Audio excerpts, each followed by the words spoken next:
Next up is Speetar Health. It is going to be Dr. Mohamed Aburawi speaking with us today. Mohamed, you could take yourself off of mute. And this is a telehealth platform that provides accessible, affordable, quality healthcare in adverse conditions and creates centralized health data to protect increasingly mobile populations. Dr. Aburawi, thank you so much for joining us.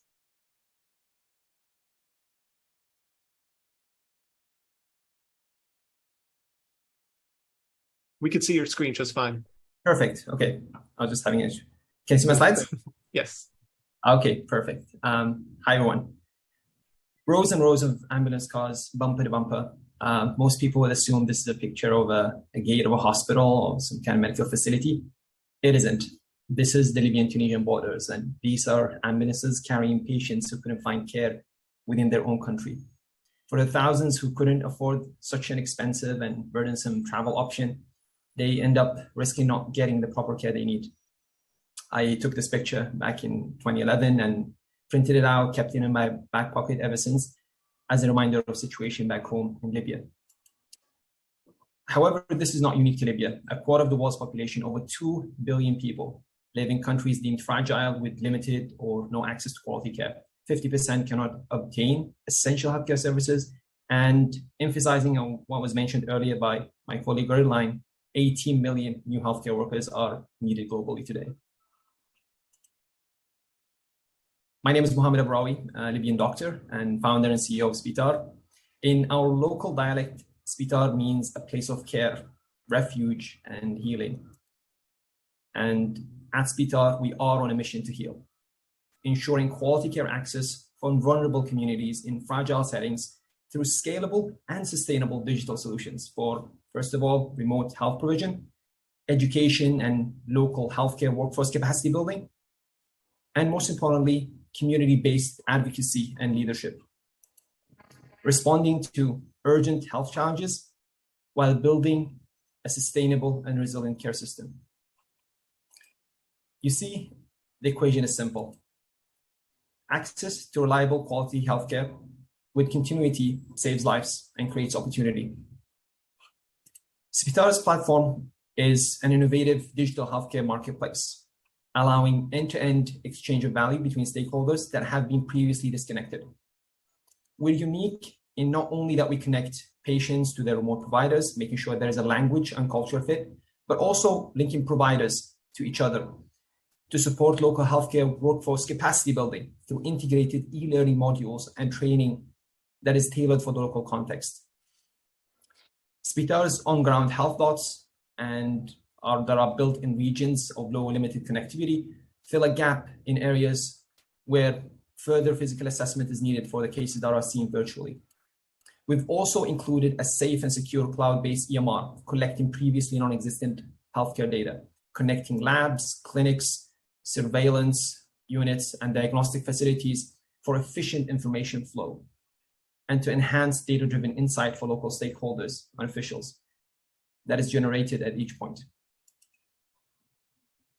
To date, Speetar's expanding global provider network of doctors, therapists, care workers spans over 30 specialties with a special focus on mental health and maternal and child care.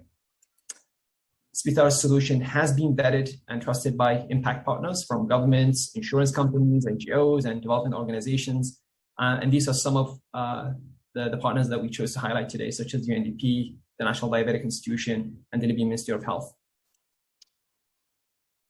Since we've launched in 2019, we're proud to have served over 2 million people across 12 countries. Over 60% of which are girls and women, steadily growing and retaining our user base and achieving impressive member satisfaction scores. However, it's important to remember that behind each data point, there's a human story. This is Samia, she's 16. Her family is internally displaced.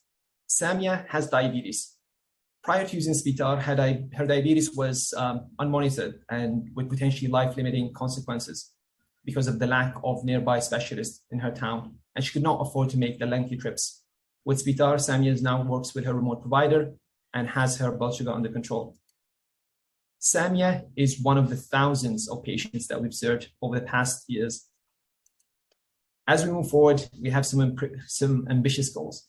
We invite you to invest in our mission. We're currently actually raising our first round of outside institutional investment, our seed round, $2 million for a 12-month runway.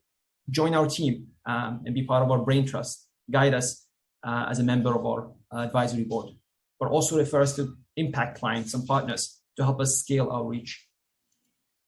We're aiming to reach 10 million underserved patients by 2026. And we'll continue to intentionally build care solutions that serve women, children, and those living with chronic health conditions and disabilities. We'll be doubling down as well on mental health. And these are the Speetarians, a team that I'm honored to lead and be here to present today. And much like myself, we are members of the communities we serve. If you want to go fast, go alone. If you want to go far, let's go together. And with your support today, this is the impact we'll continue to bring to the lives of those who need it most. Thank you. Thank you so much, Dr. Aburawi. Fantastic work you're doing. And thank you so much for this international reach that you're generating here and providing healthcare to those who need it the most. The first up we're going to be having here from the judge Q&A is Erin Hagan from Evidence for Action. Thank you, Erin. Thanks, Alessandro, and thanks, Dr. Aburawi, for your presentation, your solution. I'm more accustomed to domestic health issues, but I'm really enthusiastic about myself learning more about global health and the solutions that you're developing. One of the questions that I have that may, in fact, reflect the fact that I'm not as educated on global health is how you're reaching across different countries and whether you have to adapt the platform for country-specific requirements and build new partnerships in each country, or if you're able to provide an access point that sort of transcends those borders. And similarly, sort of a related question about how you're reaching the patients and providers, how they come to access the platform.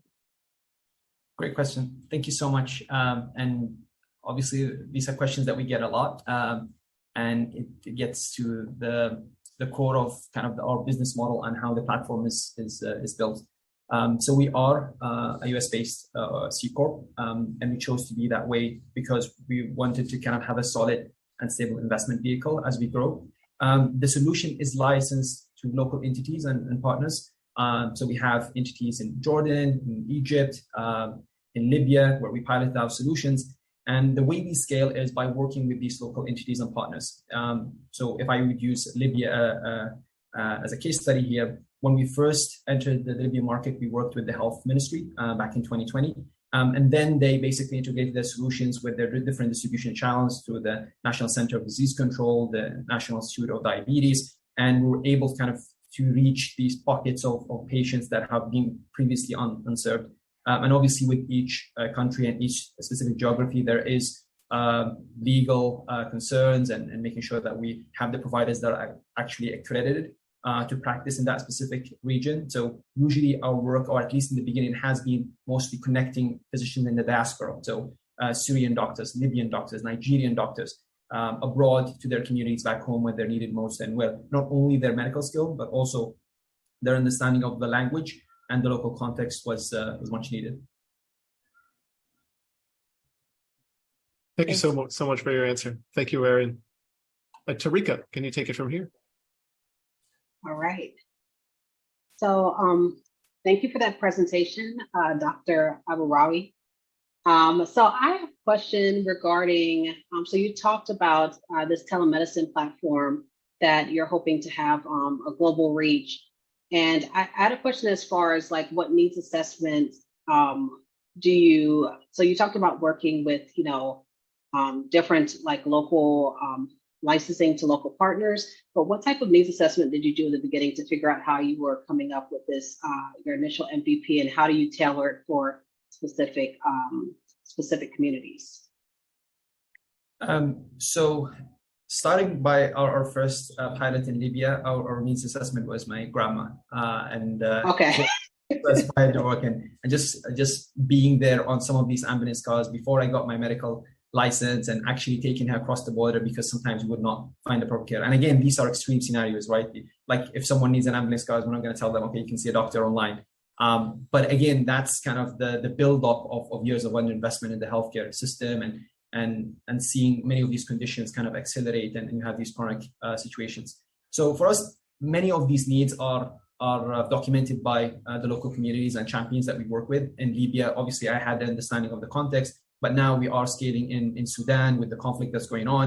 And I just want to address here that we are not working in emergency settings, but kind of laying the foundation. Once things stabilize, we are there to have that kind of sustainable solution, right? And we're not just kind of parachuting in and parachuting out to address kind of niche needs.